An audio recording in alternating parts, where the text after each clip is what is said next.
Дулат Исабеков, Гаухар тас. Екінші бөлім. Тостақты босатып, өзіне қайтып бергенімде, менің ішіп болуымды күтіп тұрған ол, ыдысты қолына ала беріп, тағы деді сұраулы пішінде, басын сәл ғана изеп. Жоқ, жетеді. Ол тез-тез басып, отау үйлеріне кіріп кетті. Мен қорада қалып қойған 5-6 арық-тұрық малды қара тұмсықтың бауырына айдап апарып қайтып келдім де үйге кірдім. Ыбыштың бұрынғы сықырлауық кереуеті маған тиген. Қазір онда әскербек жатыр. Үйге кіріп келсем, ол басы қазандай боп әлі ұйықтап жатыр екен. Шаршап жүрген ғой, біраз ұйықтай тұрсын деп қайта шықтым. Сонау құдық басындағы моторға барып ары-бері шұқылап көріп те қайттым. Күн де көтеріліп кетті. Енді сәлден кейін ысы бастайды. Осы кезде үй жақтан қайыр кен деп айғайлаған дауыс естілді. Солай қарай көз тастадым. Ағаш бөшкенің үстіне шығып, қол бұлғап шақырып тұрған салтанатты көрдім. Демек, тамақ дайын болғаны ғой. Астаудағы суға жуынып, жартылай сүртініп, жалғыз аяқ жолмен үйге қарай жүгіре жөнелдім. Келсем, әскербек далада жүр екен. Бақан бойы көтеріліп қалған күнге көзін сығырайта қарап есінеп қояды. Мені көрген соң екі бүйірін таянып берірек жақындады да, «Қайдан келесің?» деді ол өз сұрағына ешқандай да мән бермей енжарғана. «Құдық жақтан. Моторды көрдің бе?» «Иә». «Байқа, шықлай берме, бұзып аласың». Ол осыны айтты да, теріс айналып маңызана бір қақырынып қойды. Мені бір түк білмейтін жас бала көріп тұр шамасы. «Тө, қалай өмір сүрейсің дерей?» «Жалғыз», деді ол әлден соң ол айналасына қарап. «Жарылып кетпей қайтып жүрсіңдер?» «Мен байлап қойса да тұрмас едім. Бұл жерде танысы да болмайтын шығар». «Болады, неге болмайды?» дедім қыжырым қайнап. Қойшы, кімдер билейді?» «Қошқарлар мен саулықтар». «Ой, шегірткенің айғырындай болған неме, үлкен адаммен қалай сөйлесесің өзің? Тілін қара. Сендердің мені сыйлауларың керек. Мен сендерге мотор құрып беремін, білдің бе? Мотор». Осыдан соң ол ренжіген кейіп көрсетіп тышқан қазып тастаған төмпешіктің үстінде көпке шейін үнсіз отырды да. «Үйлеріңде арақ бар ма?» деді даусын бәсеңдетіп. «Қойшының ауылында не қылған арақ?» «Онда сен түк те білмейтін шек екенсің. Арақтың кені қойшыларда. Олар жәшігімен әкеп қояды. Мүмкін жасырып тұрған шығарсың?» «Жоқ, шын сөзім». «Ал шылым ше?» «Біздің үйде ешкім шылым шекпейді». «Тө, өздерің қандай адамсыңдар? Мәдениет дегеннен жұрда екенсіңдер ғой». Мұндай жағдайда жұмыс істеу қиын болар дегендей ол ауыр күрсініп орнынан тұрды да үйге қарай беттеді. Оның мотор құрып көгертпейтінін біліп, мен де терең бір дем алдым. Тамақ іш болған соң екеуміз түске жақын дегенде үйден әзер шықтық. Ол құдық басына келген соң әрі-бері шұқыланып жүріп шаңқай түсті қылды. Сонан соң шөлдедім, ашымал әкел, айрандарыңнан жусан иісі шығады екен деді. Ашымал әкелген соң ол қабақтың жармысына шейін еңсеріп, түбіндегі қой уынан жеп болды да, қарнын сипалап біраз жатты. Бір кезде, сенің жеңешең сұлу ғой, ә? Ыбышқа қалай тиіп жүр?» деді басын көтеріп. «Ондай әйелге ыбыш түгілі мына бармақтай біз сияқты жігіттердің де қолы жетпей жүр. Ақша төлеп алдыңдар ғой, ә?» Оның бұл сөзі жаныма батып, намысымды қоздырды. Сонымен бірге жеңешеме деген қызғанышымды да оятты. Мотор құрмасаң құрып кет, бірақ абайлап сөйле», дедім оған тайсалмай қарап. «Сен ыбыштан артықпын деп отырсың ба? Ондай әйелге қолың жетпесе, боркемік жасықтығыңнан көр». Мәссаған, сонда Ыбыш қызды өткірлігімен, батылдығымен түсірді деп ойлайсың ба? Әкесі тұрымбет әперіп отыр. Ағаңның көкпар шабудан басқа не өнері бар? Бүгінгі қыздар ондай өнерге қызықпақ түгілі пысқырып та қарамайды. Әкесі болмаса әйелсіз қалар еді ол. Көрдің бе енді айдай сұлуға үйленгенін? Әй, түбі ол Ыбышқа қатын болмайды, деді қайта шалқалап. Мен бұдан әріге төзе алмай орнымнан атып тұрып, оның жағасынан ала түстім. Тарт тіліңді, жатқан жерде мына мен жағыңды уатамын тура, дедім ауыр балғаны жоғары көтеріп. Сен осында соны айтқалы келіп пе ең? Ол балғаға бір менің ыза кернеп түтіккен жүзіме бір қарап қойды да, тарт әрі балғаңды, деді. Бол тез, сәл кешіксең ол өз маңдайыңа тиеді. Батылым жетіп бәрібір ұра алмайтынымды білген соң, оның жағасынан қолымды босатып кейін шегіндім. Сол сәтте ол білегімнен шап беріп ұстап балғаны жұлып алды да, түтіп жеп жіберетіндей маған ызғарлана ұмтылды. Мен кейін шегіне бердім. Оның еш нәрседен тайынатын түрі жоқ. Қылқындырып өлтіруге дайын сияқты. Әлгінде мен оны ұруға аяп ем, ол мені аямауға бекініпті. Ал мені ұрарсың, басымды жарарсың, дедім шегіне құдық шығырына тіреліп. Бірақ есіңде болсын, әлгінің бәрін Ыбышқа айтып, жерге кіріп кетсең де, таптырып аламын да, додаға түскен серкедей тоз-тозыңды шығартамын. Айтпады деме. Ыбышқа айтамын деген соң оның ызғары таппа тыйылды. Көтерілген қолы төмен түсіп, жуасып сала берді. Сонда да болса ол сөздің жай оғындай тиген әсерін маған байқатқысы келмей, теріс айналып кетті. Кешірдім. Әрі інім сияқты жас болған соң кешірдім, деді де ол күңк етті. Сөйтті де балғаны құдық жаққа лақтырып жіберіп, Аршабайдың қақ ортасынан өтіп бара жатқан машинаға қарай жүгірді.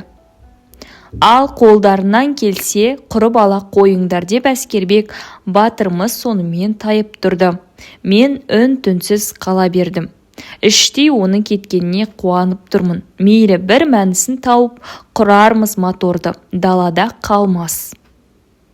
Мен күн батқанша жуан-жуан бөрене кесінділерін мықтап қадап, енді шлангаларды тарқата бергенімде әлдекімнің жұп-жұмсақ мақтадай алақаны екі көзімнен кеп баса қалды. Алғашында селт ете түссем де артынша жүрегім қуаныштан лүпілдеп сала берді. Салтанат, әрине табасың. Менен басқа кім келеді деп ол қолын босатып алды да қарсы алдыма кеп тұра қалды. Әлгі жігіт қайда? Кетіп қалған. Неге? Мен сәл үнсіз тұрдым да, орталықта қызым күтіп қалды дейді. Соған асығып кетті деп жалтара салдым. Солай де, ертең келе ме? Жоқ. Мейлі келмей-ақ қойсын, өз бір кергіп тұрған біреу ғой. Екеуміз ақ құрамыз, ауыр болса атамдар келген соң бітіреміз, солай ма? Мен басымды изедім. Сонан соң астаудағы суға жуынып алып Салтанат екеуміз үйге қайттық. Батып бара жатқан күн сәулесі екеуміздің көлеңкемізді серейтіп көрсетеді. Салтанат көлеңкесін менің көлеңкемнен теңестірмек боп, аяғының ұшымен жүреді. Енді бірде тәлтіректеп, жолдан шығып кетеді де, сен итеріп жібердің деп маған жала жабады.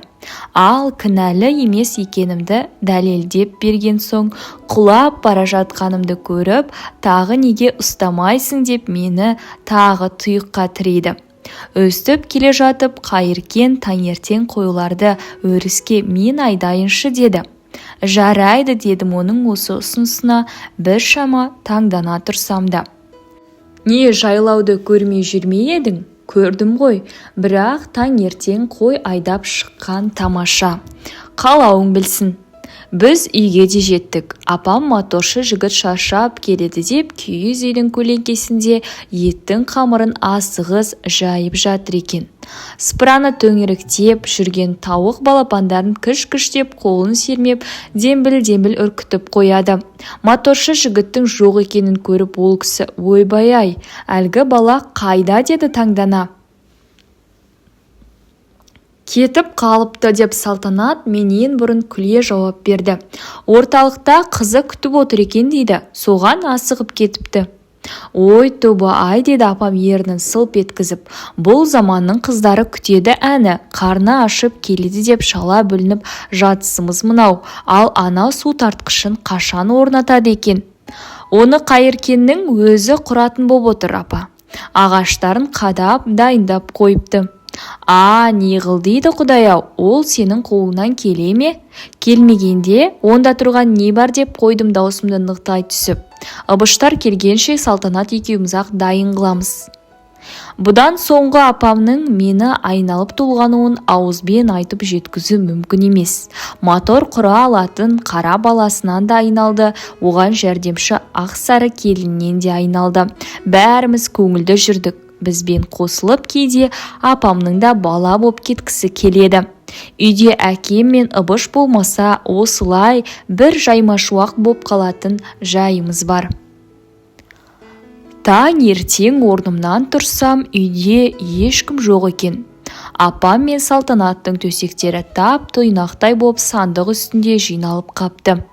Өз отауларында жалғыз ұйықтауға қорқып, Салтанат апам екеуі қатарласып жатқан. Мен тез-тез киініп сыртқа шықтым. Күн енді ғана көтеріліп келеді екен. Апам есік алдында ертеңгі шай қамына кірісіп, самауыр жағып жатыр.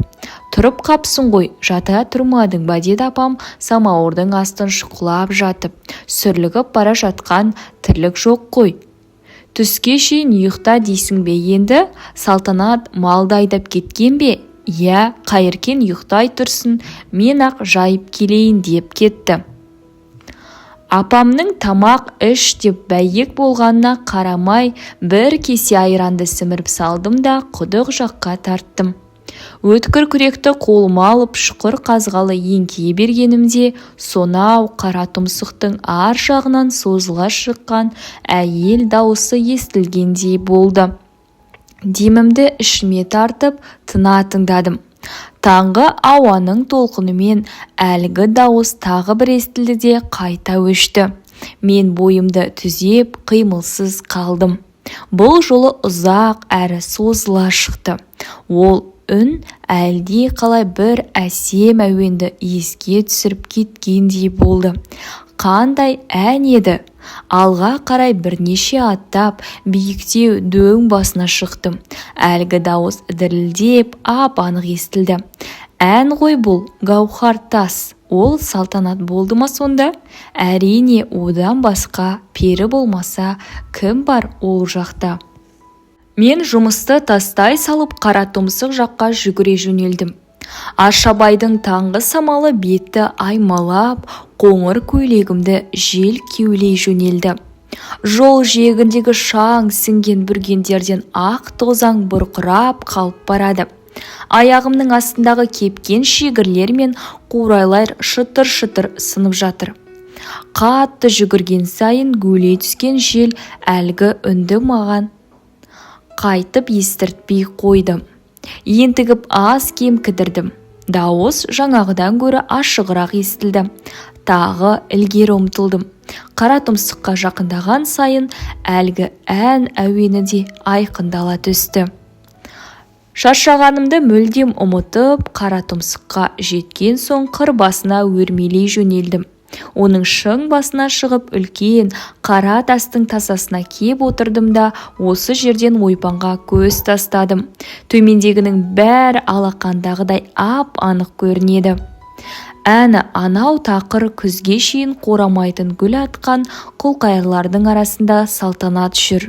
Оның күлгін түсті жұқа көйлегі сол құлқайырлардың гүлімен біте қайнасып кеткен сияқты. Оның өзі де жел тербеген бадана гүлдей кең далаға еркелеп, бұлаң қаға әндеттеді. Ол әнді қандай ғажап айтатын еді. Ерке мінезді, сәби сезімді, менің жеңешем әнші де екен-ау. Оның дірілдеп шыққан ашық үніне мына тастар да анау созылып жатқан кең далада үйіп қалған секілді. Қыр басынан көтеріліп келе жатқан күн қаратұмсық бауырынан кенет естілген әсем әнге таңданып, бір орнынан жылжымай қатып қалыпты. Беу-беу гауһартас, құсни құрдас, раушан жүзін көргенде, сәулем-ау, мейірім қанбас. Салтанат әннен өзге дүниенің бәрін мүлде ұмытып кеткен секілді. Ол бірде көк аспанға шалқалай қарап, дәл төбесінде шырылдап тұрған бозторғайдан көз алмай әндетеді. Енді бірде ерке қызының нәзік үніне тамсанып, көзін жұмып, балқып жатқан кең даласын түп-түгел құшағына сыйдырып алғысы келгендей, екі қолын жайып тастап, айналасына таусылмас махаббатпен мейірлене қарайды. Осы даладағы сұлулық біткен Салтанаттың кеудесіне кеп құйылып жатса, оның өн бойындағы сұлулық көмейінен ән болып төгіліп, төңіректі жаңа леп, жаңа нұрға бөлеп тұрған сияқты. Мен оның әнін қимылсыз ұзақ тыңдадым. Аршабай аспанында салтанат құрған әсем ырғақ, сазды әуен, қиялыңды ғажап бір дүниеге жетелеп, жалаңаш тәніңе мың ине шанышқандай, өн бойыңды оқтын-оқтын дуылдатып, еркіңді түгел тұтқындап алады. Біраздан соң Салтанат әнін бітірді. Мен манала бері тыныс алуды ұмытып кеткен жан секілді енді ғана демімді алып, орнымнан ақырын көтерілдім. Жібек торғын желде лып етіп, құлқайыр гүлдері ырғала жөнелді. Қырқа басында тұрып қалған күнде енді есін жиып, ілгері қозғалды. Мен қара тастың үстіне шығып, «Салтанат!» деп айғайладым. Ол селт еткен маралдай маған жалт қарап, екі бетін алақанымен басып отыра кетті. Артынша қайта тұрып, қалың құлқайырдың арасына еніп жоқ болды. Ол жақта да бар қадар таба алмай қайта шықты да, маған қарай кішкене сүйкімді жұдырығын көрсетіп қойды. Ол айтқан әні үшін ұялып, не істерін білмей жүр. Мен қырдан төмен домалай түсіп, оның қасына келдім. Салтанаттың жүзі бал-бұл жанып, таңғы құлқайыр гүліндей құлпырып кетіпті. Ұшқын шашқан мөлдір жанары махаббатқа, сезімге, қуанышқа, әнге толып тұр. Қысылғаннан екі бет албырап, бірде маған, бірде төмен қарайды. «Сен бәрін тыңдап тұрдың ә?» деді ол, бейне бір кінәлі адамдай. «Иә, сенің түк ұятың жоқ, қалай ғана? Ой, ешкімге айтпашы мұны, Қайыркен, жарай ма?» «Айтамын, қазір тура апама барып айтамын. Салтанат әнші екен деймін.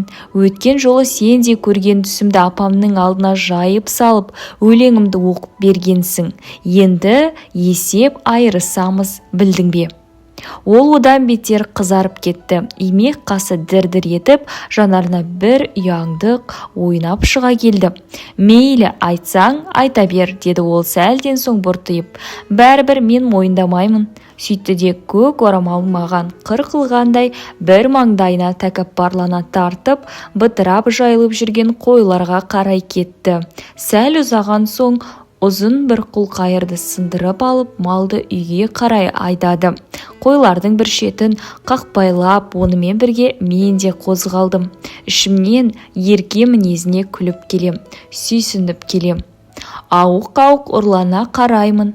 Қораға 40-50 қадамдай қалғанда, қойларды сол жердегі қураған раң ебелекке жауып тастап үйге беттедік. Менен қол созымдай ғана артта келе жатқан Салтанат кенет жүгіріп алдыма түсті де: «Сен шынымен айтасың ғой деймін осы», деді мені тоқтатып. «Ендеше айтамын, апа деймін, Салтанат бар ғой, нағыз әнші деймін. Ол кісі сонан соң саған өлең айтқызады. Жалынамын, Қайыркен, айтпашы». Мен жай, әйтпесе түк те ән айта алмаймын ғой. Кейін бір жылдай өткен соң өзім-ақ айтамын, жарай ма? Мен оның жүзіне көз тастадым. Өзі шынымен әбіржіп, қиыла өтініп тұр. Тұп-тұнық жанары келісігімді күтіп мөлт-мөлт етеді. Оны аяп кеттім. Апамның алдында әзірге ұялтпай-ақ қояйын деп шештім де, жарайды деп басымды изедім. Ол қуанғаннан секіре жаздады. Жүзіне күлкі ойнап шыға келіп, кішкене отау үйлеріне қарай тез-тез басып жүріп кетті. Үйге кіріп, киіз үйдің алаша есігі теңселуін тоқтатқан кезде ғана мен құдық жаққа қарай бұрылдым. Қаратау алқабының ақпандатқан қысы да келіп жетті. Бұл жердің жаймашуақ жазы қандай жомарт болса, арқаны кеңге салып, ұзын арқау, кең тұсау жатқан кейбір шаруа иелерінің апшысын бір уыс қып тәубеге келтіріп кететін ашулы бораны да бар. Жердің оты ұшып, қарашаның ызғары біліне бастағаннан-ақ біз Ашабайдан 30 шақырым келетін Қосінген деген қысқы жайылымға көшкенбіз. Осында кеп, бел шешіп жаңа қонысқа енді бой үйрене берген шақта жабалақтап қар жауды. Бірақ ол сәскелікке жетпей-ақ дел-сал боп еріп кетті. 2 күннен соң аспанды сұрғылт бұлт қаптап, Қаратау жақтан баяу жылы лебесті. Таңертең далаға шықсам, бар маңай аппақ көрпе жамылыпты. Қыс, ақша қар, төңіректегі құлқайырлар мен қурайлар сыдиып үнсіз тұр. Аспан әлі бұлыңғыр. Көкем сонау бетке жақта қой айдап бара жатыр. Есік алдында қар көміп қалған ер-тоқым, алаша дегендерді қағып-сілкіп ыбыс жүр. Осы кезде түпкі бөлмелерінен шығып келе жатқан Салтанатқа қарап, «Салтанат, қар!» деп айқайлап жібердім. «Қар, кәне!» Ол жүгіріп келіп сыртқа көз тастады. Қарды көрген бетте есік алдында тұрған мені итеріп тастап, үйде киіп жүрген кебісімен далаға жүгіре шықты. «Қандай тамаша, қандай ғажап, міне, бері қара!» Салтанат ұлпа қардан уыстап алды да шалқалап тұрып аузына салып жіберді. «Өй, есер соқ!» деді бағаналы бері оған жынды ма, сау ма деген кісіше үнсіз қарап тұрған Ыбыш. «Қар жегенің несі ол? Ауырып өлесің, күреге!» «Өлмеймін!» деді ол уысындағы қалған қарды тағы асап. «Ал сен ойын білесің бе?» «Не қыл дейді?» «Ойын білесің бе деймін?» «Не айтып тұрмын ау? Ойыны несі ол?» «Кәдімгі ойын, міне мынадай!» Салтанат ұлпа қардан уыстап, оны сығымдап алды да Ыбышқа қарай лақтырып жіберді.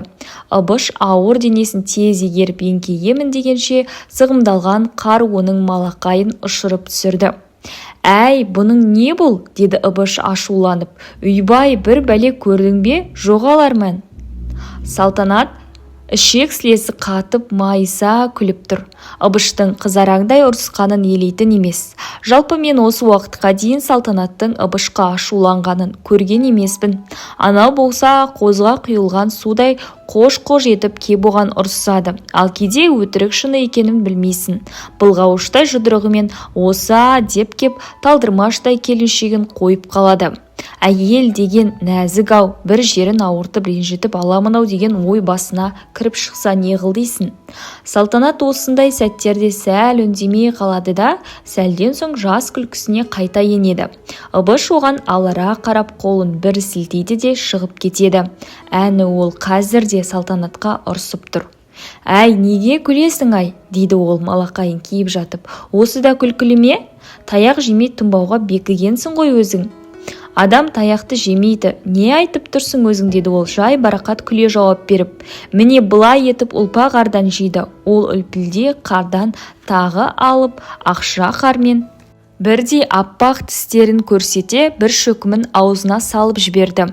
Ыбыш терең бір күрсінді де, «Молдаға оқыту керек екен сені» деп теріс айналып кетті.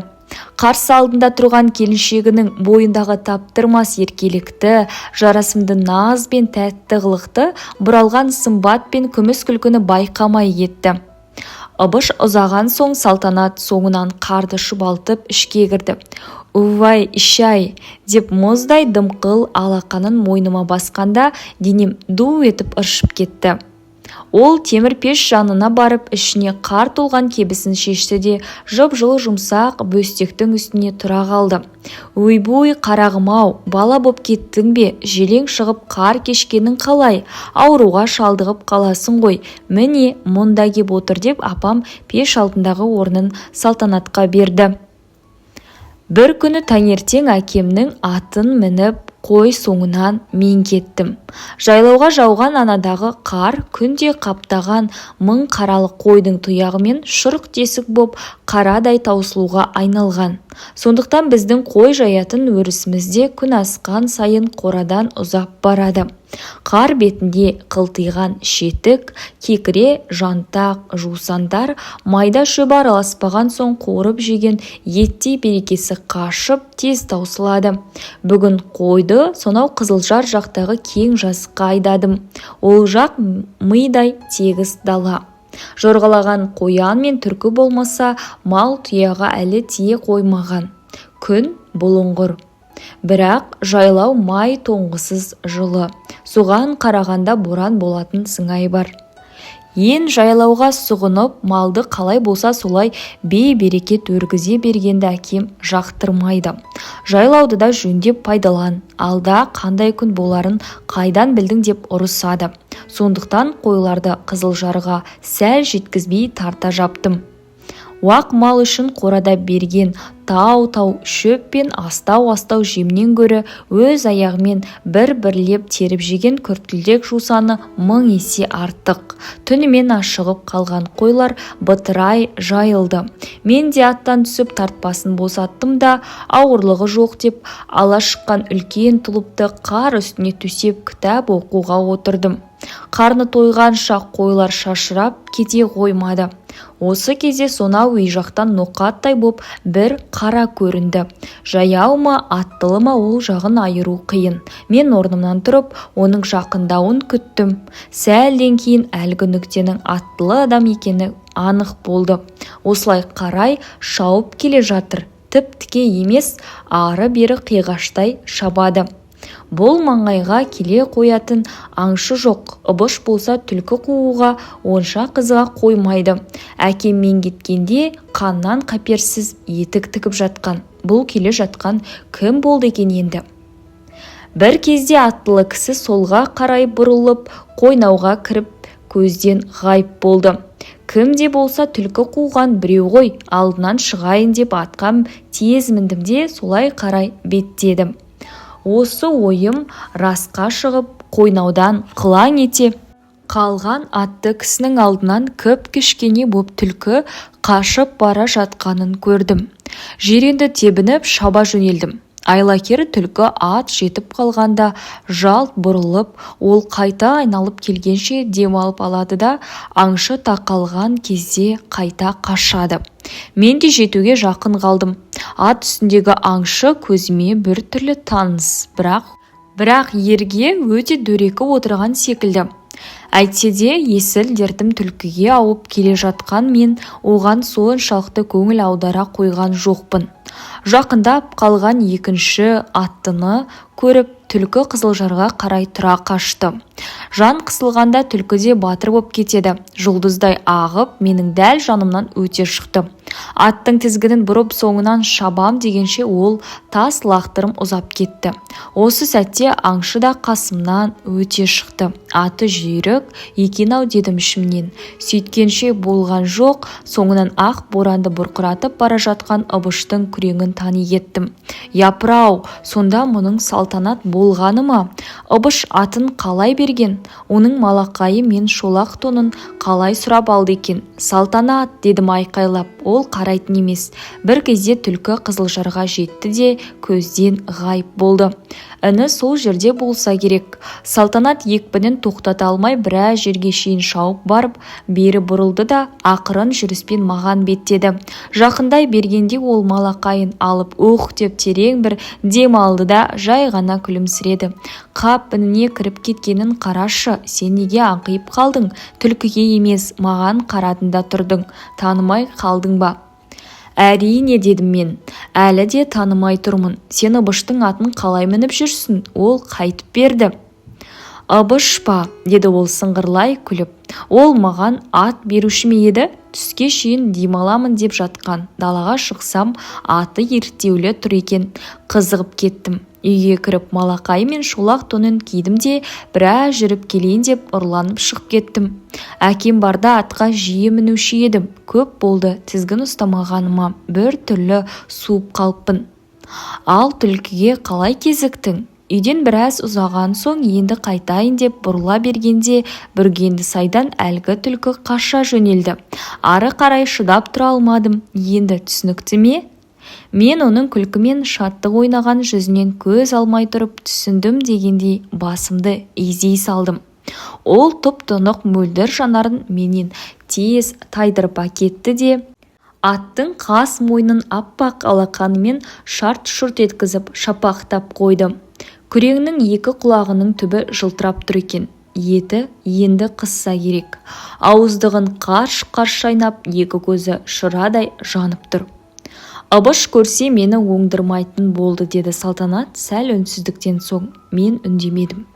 Я, деді тағы да менен жауап күтіп. Мейлі, ұрса берсін. Есесіне мен атқа мініп бой көтердім. Қашанғы ұрсар дейсің, бір күні қояды. Тіпті Салтанат мына атпен серуендеп қайт деп ақыры өзі айтатын болады. Көр де тұр. Ал мен кеттім. Абыштың ұрсуынан ертерек құтылып алайын. Айтпақшы, мә жаңғақ, мына тонның қалтасында жүр екен. Ол жақындап кеп кішкене уысындағы 3-4 жаңғақты алақаныма салды. Саусақтары ұядағы балапандай жып-жылы екен. Ал сау бол. Ол малақайын бір бұлғап басына киді де ілгері қозғалды. Оған ер адамның малақайы да әдемі жарасады екен. Жалпы Салтанатқа бәрі де жараса беретін еді. Түлкі туралы Абышқа айтамын. Сонан соң екеулеп түтін қойып аласыңдар. Салтанат осыны айтты да күреңнің тізгінін тежей түсіп жортақтата жөнелді. Мен сол орнымда тап жылмай тұрып қалдым. Көз алдымнан көпке дейін оның ажарлы жүзі, күлкі ойнаған қарақаттай жанары кетпей қойды. Сыңғырлаған күміс күлкісі құлағыма әлі естіліп тұрған секілді. Түске жақын Абыш келді. Төпеңдетіп есекпен келді. Ол атын ешқашан қойға мінбейтін, маған да тіпті әкеме де мінгізбейді. Қасыма таянған кезде жүзіне көз тастадым. Екі беті жауатын бұлттай түнеріп, түтігіп кетіпті. Үйге бар, көкем шақырып жатыр, деді. Үнінде қапа бар, ашу бар. Оның Салтанатқа ашуланғанын сезе қойдым.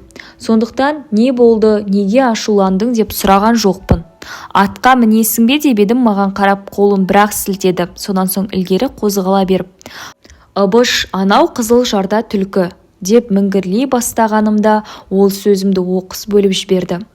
Құрып қалыңдар, сендер түлкілеріңмен. Жоғал үйге, деді айқайлап.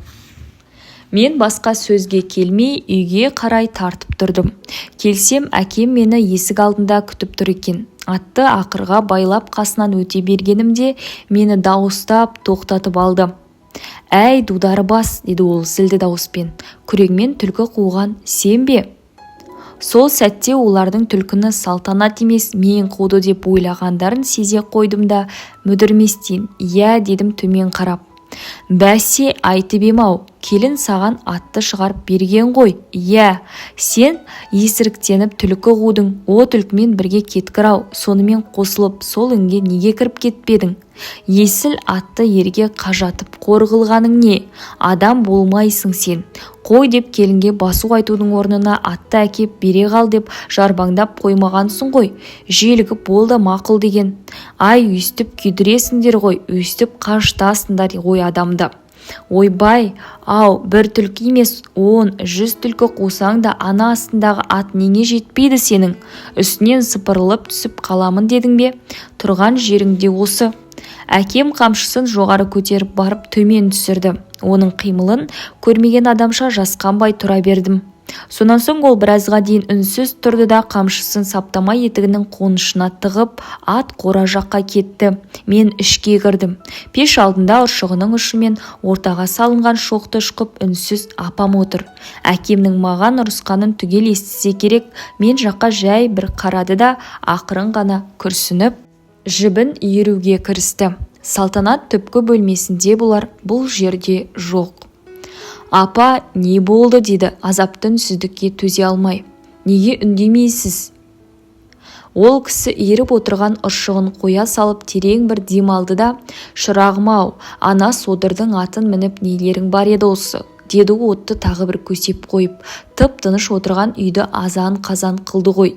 Ана келін байғұсты шырқыратып, не дедіңіз, ол Салтанатты ұрды ма деп шыдай алмай апамның сөзін бөліп жібердім.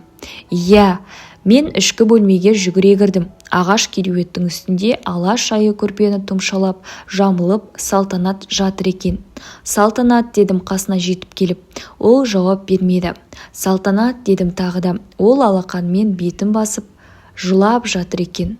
Оның жылағанын алғаш рет көрдім. Жүрегім езіліп кеткендей болды. Салтанат көз жасын маған көрсетпеуге тырысып, көрпесін қайта жамылды. Оттай ыстық демі қолымды шарпып өтті. Салтанат, айтшы, Ыбыш сені ұрды ма? Айтшы, ұрды ма деймін. Ауызғы үйден апам несін сұрай бересің мазалап, білмей тұрсың ба деді. Мен Салтанаттың көрпесін тез ашып, сол бойда қолын көтеріп қалдым. Денем ду ете түсті. Көзінің алды көгеріп, оң жақ бетінде білемдей боп қамшының ізі қалыпты. Мен оның көрпесін қайта жаптым да орнымнан дірілдей көтерілдім. Мейірімсіздік қой бұл, деп айқайлап жібергенімді аңғармай қалдым. Сол бойда ауызғы үйге жүгіре шықтым да, сұмдық-ау, мынау қайтпекші деп орнынан ұшып түрегелген апамның сөзінде тыңдамай, ет жіліктейтін өткір пышақты алып далаға атыла шықтым. Ат қораға ене бергенімде қарсы алдымнан әкем шыға келді. Жын қуды ма, қайда барасың деді ол мені тоқтатып. Сөйтіп тұрғанда оның көзі қолымдағы пышаққа түсе кетті. Әй, мынауың не, оны қайтпексің. Адамнан артық санайтын ат болса, жарып тастайын, мені өлтіріп көрсін. Далбасалама, адамнан атты артық санап отырған кім бар? Бұтыңдағы шалбарың қандай тар болса, басындағы ақылың да сондай тарау. Әкел бері ананы деп әкем менің қолымды қайырып жіберіп пышақты алды. Сөйтті де жай барақат қонышына салып қойды. 60-тан асса да өзі қайратта және онымен қарсыласуға хақым да жоқ қой. Атты жарып ашу қайтармақ болғаның ғой бұл. Біреуің ішкен асымен шапқан көкпары, баққан қойынан өзгені білмейтін тұйық мінез содыр болсаң, біреуің шыныдай шыртылдап ақылда шуға жеңгізіп пышаққа жармасатын таяз болсаң, қайтып қартаймассың, қайтып қажымассың. Мен өлсем, менен кейін екеуінің қырқысып өлетін түрлерің бар ғой түге. Жыл асқан сайын есие ме десем, есеңгірейді. Ал атты жарып өлтірдің, сонымен не тындырасың? Болары болып бояуы сіңген уақиғаны сонымен сылып тастамақсың ба? Түк те өнбейді. Қайта оны өзіңе өшіктіресің. Ары кетсе 5-6 күннен кейін қайта жарасып кететін екеуін ұшқалақ мінезіңмен мәңгіге суытып жібересің. Әйел соныкі, ұрар, ұрысар, татуласар, қайда барады? Бүгін ағаңмен жағаластың, ал ертең өздері-ақ татуласып кетеді. Сонда қарадай жерге кіріп кетпейсің бе? Тірліктің осы жағына да ой жіберіп қарасаң қайтеді. Жұмаш, мылқау тәрізді жоқтан өзгеге пышақ ала жүгірмей. Көрерміз сен үйленгенде қандай болатыныңды. Ыбыш қайта еліне дегенін істетіп, керекті жерінде қамшы көтере алады. Сен де ол да жоқ. Бір жапырақ шүберегіңнен ашса алақанда, жұмса жұдырығында болып жүнжіп кетесің деп қорқамын. Әй, сендерге айтып не, айтпай не, ақылыңды айтып тұрсаң, арбап тұрғандай көрінесің. Бар, жөнел үйге состимай. Әкем қолын бір сілтеді де, әлде қандай бір тоқым қапшықтардың қатқан мұзын қаға бастады. Мен сол орнымда ұзақ тұрып, білдірмей кейін шығып кеттім. Иә, әкемнің осы сөздерінің ішінде жылтырап тұрған біраз шындық бар еді. Маған алғаш рет оның бүгінгі сөзі ой салды. Бұдан кейін атты жармақ боп пышақ ала шыққаным үшін өзімнен өзім қатты қысылдым. Сонымен бірге Ыбыштың көп мінезіне әкемнің көңілі тола бермейтінін де тұңғыш рет аңғардым. 2 күннен соң Ыбыш екеуміз қора жөндейтін болдық. 1000 қаралы мал сиятын үлкен бастырманың құлаған жерлерін бүргеннен тақта жасап бекіту керек. Қара нарды шанаға жегіп алып, 2-3 шақырымдай жердегі бүргенді сайға тарттық. Ыбыш жаратылысынан сөзге сараң, кезек күттірмес, тікелей шаруа жайлы болмаса, көп аса сөйлей бермейді. Әсіресе алдыңғы күнгі уақиғадан соң ол маған үйтіп-бүйтіп ұрысуын да қойды. Айнала аппақ қар. Батыс жақтан өкпек жел соғып, аспаннан қар ұшқындап тұр. Су тартудан құтылып, диланып алған қара нары аласа шананы асық құрлы көрмей, анда-санда бір бақырып алып, маймаң-маймаң басып келеді. Ішің пыспақ түгілі жарылып кетсең де осы жүрісі жүріс. Қанша ұр, тепкіле, айырсық, оған мұның бәрі шот емес. Тек қамшы тиген сәтте бір бақырып шорт кесілген жыландай шолақ құйрығын шып-шып еткізіп қоя салады. Әлгі ұрған соққыңыздың даруы осымен бітті деген сөз бұл. Жалпы байғұс қара нарды кінәлауға да болмайтын шығар. Өйткені көзін ашқалы бері бір қойшыдан бір қойшыға өтіп, әбден шыңы шығып әккі болған. Бізге келгенде иреген мойны, сидиған сирағы ғана бар болатын. Қарап жататын күн қайда, байғұс түйе келе салысымен бай балам салып жүріп құдық мәселесіне кірісті. Қазір ол жұмыстан босаған, бірақ ауыр жұмыс арғы бергісінен өтіп кеткен-ау, оңалса да онысы әзір пайдаға шешілмей отыр. Боранға ұрынып қалмайық деп екеуміз 2 тесемен бүргенді дамылсыз шаптық. Шана үстінде ішіктен де тоңып берекеміз кетіп еді. Жұмысқа кіріскен соң қыза-қыза келіп, мақталы күпәйкімізді де лақтырып тастадық. Бұштың денесінің буы бұрқырап жүр. Тесе сілтеген сайын құрғақ қар бұрқ-бұрқ етіп, ірі-ірі бүргендер жапырылып қалып жатыр. «Ыбыш», дедім ол сәл ғана кідіріп маңдайының терін сүртіп тұрған кезде. Ол үндемеді. «Ыбыш, не демексің?» Мен көмейіме тірелген сұрақты сыртқа шығаруға батылым жетпей мүдіріп қалдым. «Не қыл дейсің ей?» деді ол қайталап. Сен, салтанатқа сонша неге қаталсың? Ол маған таңданған кейіппен ажырайып бір қарады. «Тәй-тәрі», деді күңк етіп. «Ол жағымен сенің ісің болмасын. Айтып тұрғанын қара, істе анау алдыңдағы жұмысыңды».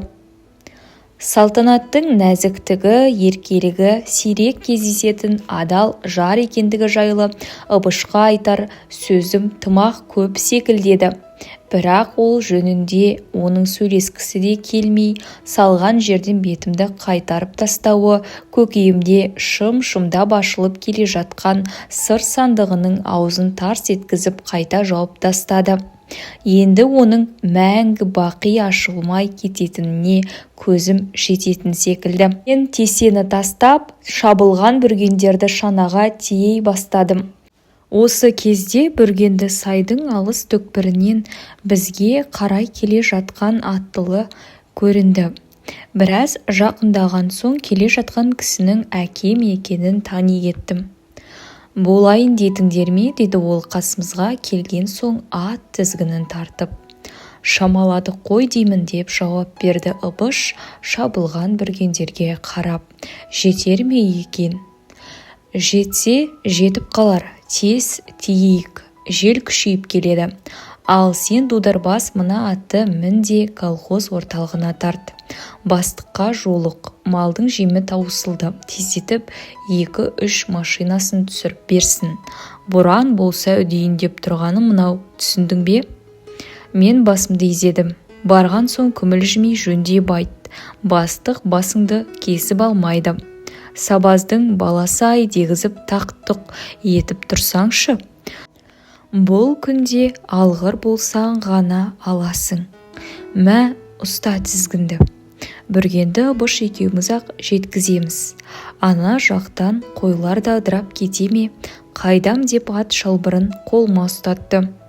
Мен киімімді киіп атқа қарғып міндім де күртік қарды күрт-күрт кешіп үйге тарттым. Сәл ұзай бергенде әкем: «Әй, басың барсынды, аяғың қайтсын деп боранға ұрынып қалма», деді айқайлап. Ыбыш үндеген жоқ. Колхоз бастығына жолығып, ертеңнен қалдырмай жем жеткізерміз деген уәдесін алған соң, еш қайда кідірмей тура ауылға тарттым. Мен орталыққа енгенде-ақ бірде ұйықтап, бірде саябырлап, бір сұрапылды қалай бастарын білмей мың құбылып тұрған ауа райы далаға шыққанымды кәдімгідей-ақ екіленіп апты. Жол бойымен тартылған электр сымдары ұйытқи соққан желмен жанды тырналап, беймаза шуылдайды. Көшеде бейсауат жүрген адамдар жоқ, бәрі де жылы үйге кіріп жайғасып алған. Тек бітпейтін тіршіліктің бүгінгі үлесін игере алмай қалған кейбір колхозшылар ғана ары-бері асығыс өтіп жатыр. Мен үйге жеткенімде күн де батып, боран үдей түсті. Қардың қайдан жауып тұрғанын айыру мүмкін емес. Жерден бе, көктен бе? Тек құм сияқты қиыршық қатқыл қар ақ түтекпен араласып бетке тыз-тыз соғады. Есіктен ене бергенімде әлденеге тынымсызданып, қолы іске бармай жүрген апамды көрдім. «Ой, айналайын-ау, жеттің бе әйтеуір? Мына боранда сені адасып кетті ме, әлде қалай болды?» деп жаным тынбай отыр еді, деп ол кісі қуанғаннан мені құшақтай алып киімімді шеше бастады. «Ойпырмай, қолың тастай боп қатып қалыпты ғой. Апа, көкемдер қайда?» «Ойбай, олардың бәрі қой соңында. Бағана бүрген тасимыз деп жүргенде 20 шақтысы бөлініп кетіпті. Салтанат та кетті ме?»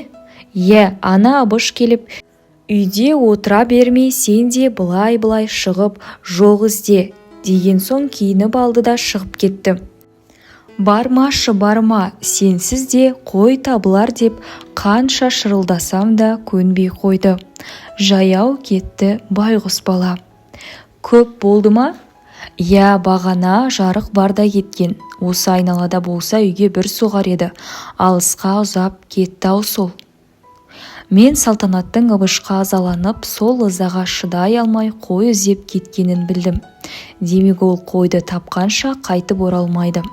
Осындай боранда Салтанат секілді нәзік әйелдің малды тауып келе қоюы мүмкін бе? Мен шешілген ішігімді қайта кидім. «Апа, маған бір кесе ыстық сорпа беріңіз, бой жылтып қайта шығайын». «Құлыным-ау, сен отыра тұрсаңшы, тісің тісіңе тимей қалшылдап тұрсың ғой. Бәлкім анау екеуінің біреуіне қосылып келіп қалар». «Келсе жақсы, келмесе ше, осындай боранда оған қой ізде деп қалай айтты екен?» Салтанатты іздемесе болмайтынын апам да түсініп тұрса керек. Бұдан кейін еш қарсы сөз айтпастан темір пеш үстіндегі бүлк-бүлк қайнап жатқан қара қазанның қақпағын ашып, орта кесеге толтырып майлы ыстық сорпадан құйып берді. Сонан соң мені асығып қарамай кетер деп ойладау, нан шәулімен үлкен бір кесек сүр етті түсіріп алып, тақтай үстіне буын бұрқырата тез-тез турап тастады. «Құр сорпа не болады? Мынадан жеп ал, жылқының еті суықта тоңдырмауға сеп болады». Бағана бүргенге барар алдында ұрттаған 1-2 кесе шайдан басқа әлі ештеме ішпегенім енді есіме түсті. Ыстық сорпа ерніме тиген кезде асқа деген тәбетім ашылып кетті. Ірі-ірі етіп туралған жылқының тұз сіңді қара кесек етінен қар бытып 5-6 асап, орта кеседегі сорпаны ішіп тауысқанымда бойым жылынып, қайраттанып қалғандай болдым. Енді кідіре берсем апам қазандағы еті мен сорпасы таусылғанша іш жеде береді. Сондықтан кесені өзіне ұстата салдым да далаға шықтым. Есікті сәл itергенімде-ақ ысқырған боран оны менен бұрын жұлып алып, босағаны сындырардай қабырғаға сарт еткізді. Қар ұйытқып тұр. Түн қайратына мініп алған, дала қап-қараңғы. Дүниеде кеткен бағыты белгісіз адамды іздеп шығу қиын ғой. Жиренді қайта ерттеп мініп, үйден 20 шақты қадам ұзаған соң басын қалай бұрарымды білмей аңырайып біраз тұрдым да нар тәуекел деп бүгінгі қой жайылған өріске бет түзедім. Түртте қаш қараңғы түнде салтанатты табармын деген берік сенімде болмасам да суға кеткен тал қармайды дегендей алға қарай жылжи бердім. Біраз ұзаған соң боран бұрынғысынан да күшейе түсті. Бағаналы бері оңды солды сілкілеп, есін кетіре ермек етер жан таппай тұрғандай қарлы құйын екілене соғып, бетіме уыстап, жентек-жентек қар лақтырады. Енді бірде бас киімімді ала қашқысы келген шалдуар баладай малақайдан тартады. Одан да айызы қанбаған соң ашуланып ат-матыменен домалатып түсіріп мыжғылап алғысы келгендей қатты жел бірде қарсы алдымнан, бірде желке тұсымнан үйіріле соғады. Күні бойғы жүрістен қалжыраған жирен кейбір сәтте бір басқан жерін екі басып сүрініп кетеді. Әрі бүгін жөндеп те шөпке қойылмады. Таңертең әкем берген бір дорба арпа аралас солымен ғана жүр. Мана колхоз орталығынан келіп ауыздығы енді алына бергенде бағытсыз бағдарсыз жолға тағы шықты міне. Шамалы қиналып келеді. Фыр-фыр деп дауыс пысқыруы жиілей бастады. Далада көп жүргендіктен бе сірескен қараңғылыққа бойымда көзімде үйреніп қапты. Қамыстай боп жиреннің екі құлағы таяқ тастам жердегі сыйдиған қурайлар қараң етіп көрініп қалады. Ал кейде жуандығы қамшының сабындай ғана бір құлқайыр қараңғылықты паналаған адам секілді жақындап кеп қайта алыстайды. Кейде боран арасынан ғайып болып бірнешеу боп қайта шығады. Ауық-ауық ат басын тежеп төңірекке құлақ тігемін. Үгу етіп улыған боран үнінен өзге дыбыс естілмейді. Көкемдер ештеңе емес-ау, ер адам ғой, астарында ат бар. Салтанат қайда жүр екен, ол жаяу ғой және. Мына тағы боранда адасып мерт болмаса не қылсын? Осы сұмдық ойға тірелген сайын денем түршігіп, атқа қамшы басып қалғанымды байқамаймын. Салтанат менен таяқ тастам жерде ғана боран өтінде есінен танып жатқандай болады. Енді бірде аш қасқырдың ортасында қарсыласар қайрат көрсете алмай тұрған панасыз, дәрменсіз, нәзік Салтанат көз алдыма елестейді. Ат басын сәл тежеп барымша айқайладым. Салтанат! Долы боран ол үнімді аузымнан шыққан бетте қағып алып, қарлы құйынмен мыйдай араластырып жоқ қылып жібереді. Тым болмаса қайта естілер жаңғырық та жоқ. Салтанат! Тағы да айғайладым. Бұл үніме тағы да боран жауап берді. Өз дауысың өзіңе қорқынышты болып естіледі.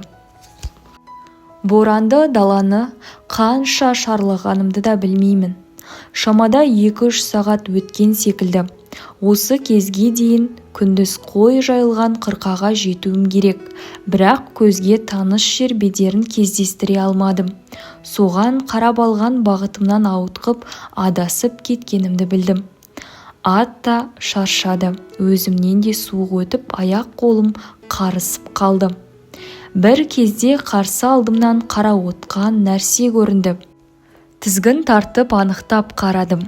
Маялаған шөп пе, жоқ түйе ме, қараңғыда қалтайып әрі-бері теңселіп тұрған секілді. Демімді ішіме тартып тына қалдым. Ешқандай дыбыс естілмейді.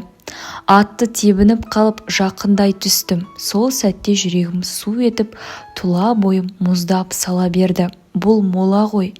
Біздің үйден 3-4 шақырым келетін Қосқұдық бойындағы әкелі балалы 2 адамның зираты.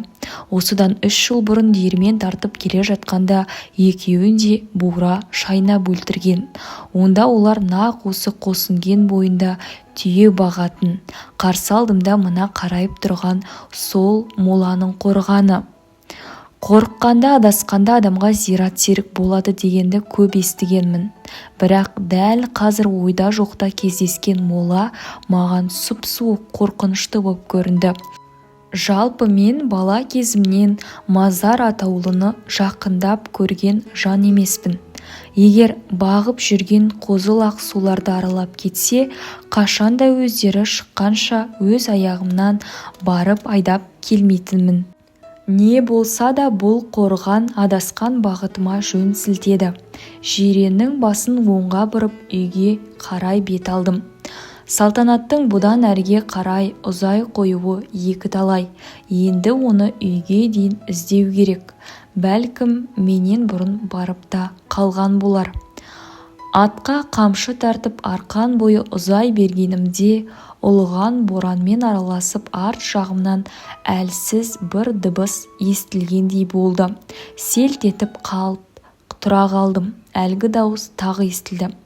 Ыңырсыған адам үні ме, маңыраған қой ма, жылаған бала ма, ұлыған аш қасқыр ма, ол жағы белгісіз. Құлаққа елегізіп, талмаусырап әрең келеді. Үн дәл моладан шығып тұр. Жиреннің басын кері бұрып, солай қарай асқан сақтықпен жайлап жақындадым. Жүрегімде қорқынышта жоқ емес. Үзеңгіні ағытып алдым да таралғыны білегіме орап молаға таяндым. Кіреберіске кеп қорған ішіне көз тастағанымда түнерген қараңғылықтан өзге түк те көрінбеді. Сонан соң ат шылбырын қолыма мықтап ұстап ішке ендім. Сол сәтте әлденеге сүрініп кетіп, ет бетімнен түстім. Қолым жылы бір нәрсе тигендей болды да, артынша ол зат орнынан қозғалып, ыңырана көтерілді. Менің көзім қарауытып, демім бітіп қалғандай болды. Аяқ қолымнан әл етіп, орнымнан дір-дір етіп, әрең түрегелдім. Сыртта тұрған ат та үркіп бір-екі жұлқынып қалды.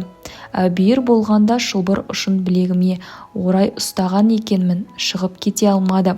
Осы кезде әлгі ыңыранған үн тағы естілді.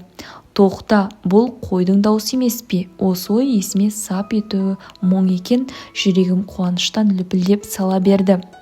Түфшәу дедім айқайлап. Мұндай кезде адамның өз даусы өзіне ес болады екен. Әлгі үрей бойымнан ыдырап кеткен секілді. Менің түфшәулеген үнім бітер-бітпесте-ақ адам даусын естіген қойлардың шуылдай маңырағаны естілді. Жарықтық мал да адам секілді-ау, олар да қорқып, олар да қуана біледі. Менің үнімді естіп шуылдай жөнелгенін қарашы. Қалтамнан сіріңке алып шағып қалғанда қорған түкпіріне тығылысып тұрған бір топ қойлардың көздері шыныдай жылт-жылт ете қалды. Ал есік жақ бұрыштан әлдененің ұзынан түсіп қимылсыз жатқанын көрдім. Жүрегім тағы тулай жөнелді. Қолымдағы сіріңке өшіп қалды. Екіншісін алдым. Оның басы жарқ етіп барып ұшып түсті. Үшінші шиді жағып қарағанымда оның тұлыпқа оранып жатқан адам екенін білдім. Салтанат деген сөз басыма сап ете қалды. Сол сәтте-ақ салтанат деп оны құшақтай алдым. Үстін қар көміп қапты. Менің дауыстағанымды да көтеріп алғанымды да сезер емес. Қимылсыз, ешқандай үн жоқ. Салтанат деп оны жұлқып қалдым. Қараңғыда ол көзін ашты ма, жоқ ашпады ма, ол жағын көре алмадым. Әйтеуір оның түсініксіз үн қатуы бағаналы бері оны өліп қалды ма екен деп, сол ойымнан не істерімді білмей есеңгіреп тұрған маған орасан зор қуаныш тастап кетті. Сол қуаныштан алқынған жүрегім аузыма тығылып, тірі екенсің ғой әйтеуір деген сөздерді күбірлеп, тынымсыз қайталай бердім. Дәл осы моладан қойларды да салтанатты да табамын деп әсте ойламап едім. Тіпті оған қол созым келіп тұрып қайтып кете жаздадым-ау. Дәл қазір салтанаттың үстіндегі ауыр тұлыптың қарын сілкілеп, тастай боп сіресіп қалған қолдарын сипалап жатып, осылай қарай қаңғалақтатып айдап келген, адастырып келген белгісіз тағдырға іштей алғыс айтумен болдым. Сәлден соң оны атқа мінгізіп үйге қарай бет түзедім. Арғы бергісінен суық өтіп кеткен Салтанат қатты әлсіреп қалған екен. Менің қойған сұрақтарымның бірде-біріне жауап қатпады. Боран әлі ұйытқи соғып тұр. Аузыңды ашсаң көмейіңе қар толтырып кетеді. Біраз жүрген соң Салтанаттың бойы жылынайын деді ме, аяқ-қолын қимылдатқандай болды. Оралған тұлыпты бір қолыммен жайлап ашып бетіне құлағымды тигізіп көрдім. Жып-жылы екен. Дір-дір етіп дем алғаны сезіледі. Жүрегім тағы лүпілдей түсті. Үйге жеткенде әкем де жаңа ғана келіп Салтанаттың жоқ екенін естіген соң далаға қайта шыққалы отыр екен. Мен Салтанатты көтеріп кіріп келгенде апа екеуі орындарынан үрейленіп үдере түрегелді. Өліп қалған екен ғой деп ойласа керек. Апам сол сәтте-ақ айқайлап, жылап жіберіп, пеш жанына апарып жатқызған, оның үстіне құлай кетті. Әкем құп-қу төмен қарап үнсіз тұр. «Аман ба шырағым-ау?» деді сыбырлағандай дір-дір етіп. «Иә, аман. Әлсіреп жатқан адамды одан бетер ездің ғой, алдымен біліп алмай ма екен?» деді баяғы өктемдеу үнмен. Салтанаттың тірі екенін біліп, апам қуаныштан тағы жылады. Қас пен көз арасында сап еткен қайғыны қуаныш қуып шығып жатқан осындай абыр-сабыр кезде мен әкемнің тұңғыш рет аузынан шыққан «шырағым-ау» деген сөзін іштей қайталаумен болдым. Бірер сағаттай уақыт өткен соң Ыбыш та келді. Суықтан екі беті қап-қара боп түтігіп кетіпті. Салтанаттың қой іздеймін деп өлі мен тірінің арасында үйге енді ғана жеткізілгенін естігенде ол селт ете түсті. Бірақ бізден ұялды ма, әлде әкемнен қаймықты ма, әйеліне жан ашу білдірген ішкі сезімін сыртқа шығара қоймады. Қалың қабағы салбырап, темір пеш жанындағы бір қап ұнға сүйеніп көпке дейін үнсіз отырды. Бәлкім осы сәтте ол көрпеге оранып ессіз жатқан нәзік әйеліне өткен жол аяусыз жаза қолданып, бет-аузын көгерте қамшылағаны үшін іштей опынып, оған жаны ашып отырған шығар. Бәлкім келіншегінің кішкене кеудесінде еркелікпен бірге намысшылдықтың да бұғып жатқанына нақ осы бір сәт аздап болса да ой жіберген болар. Әйел затына еркелетіп сөз айтып көрмеген, олай етуді өз бойына ар санап еркектік намысты қатын алдына жығып беру деп ұғынатын оның анау алып кеудесіндегі қос жұдырықтай жүрегі кім біледі. Дәл қазір қанмен сіңген ол қасиеттің бәрін қас қағымға ғана ұмытып, хал үстінде жатқан сүйкімді әйелінің қасына барып, ең болмаса қалайсың деп бір ауыз тіл қатуды қалаған шығар. Бірақ олай етуге атай көрмеңіз, Ыбыштың еркі жібермес еді. Ол өзін қашан да берік, қатты ұстап үйренген.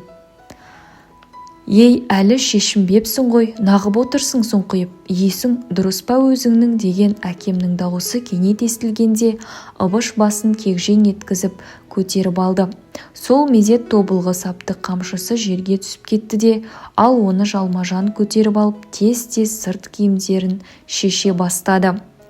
Салтанат төсек тартып бірнеше күн бас көтермей жатты. Ыстық сорпадан басқа еш нәрсе татып алмайды. Оның өзінде апамның енді азғана, енді бір ұртташы деумен жүріп, бір кесесін әзер тауысады. Суық өткен ғой, біраз күннен соң тәуір боп кетер деп бәріміз де оның бұл жатысына асқан қауіппен қарай қойғанымыз жоқ. Өйткені үйге әкелген күннің ертеңіне-ақ Салтанат кәдімгідей сөйлеп, тез арада тәуір боп кетемін, қорықпаңыздар. Қазір жақсымын деген соң тіпті қойларды қалай тауып ойда жоқта кездескен қорғанға айдап кіргенін, Салтанат оның бола екенін білмейтін. Сол жерде боранның аздап саябырсуын күтіп отырып, суыққа тоңып әлсіреп кеткеніне шейін айтып бергеннен кейін шынында біз тыныштала бастағанбыз. Ал Салтанаттың жөтелі жиілеп, реңі қашып бара жатқанын байқаған соң шын мәнінде қорқа бастадық. Апам ескіден қалған ем-домын істеп кешкілік ұшықтады. Адыраспан тұтатып, ақ тауықпен аластады. дермененің суы мен жылқының майын ішкізді, бірақ оның бәрі де еш нәтиже берген жоқ. Соған қарап әкем мен апам салтанаттың бойындағы сырқат суық өткендіктен емес, моладан тиген салқын деп топшылады ма, мені молда шақырып келдің астына ала бастады. Бірақ мен оған көнбей колхоз орталығына барып Сапарбай докторды атқа мінгестіріп әкелдім. Оны-мұны көргені бар кексе дәрігер салтанаттың өкпесіне суық тигенін, сонымен қатар қатты қорыққандықтан жүрегі қабынбалы болғанын ажыратып берді. Дегенмен аса қауіпті емес, қорықпаңыздар деп ол бізді тыныштандырған болды да өзі үйде 2 күн жатып емдеді. Кетерінде бірнеше күнге жететін дәрі қалдырып тағы келетіндігін айтып қоштасты.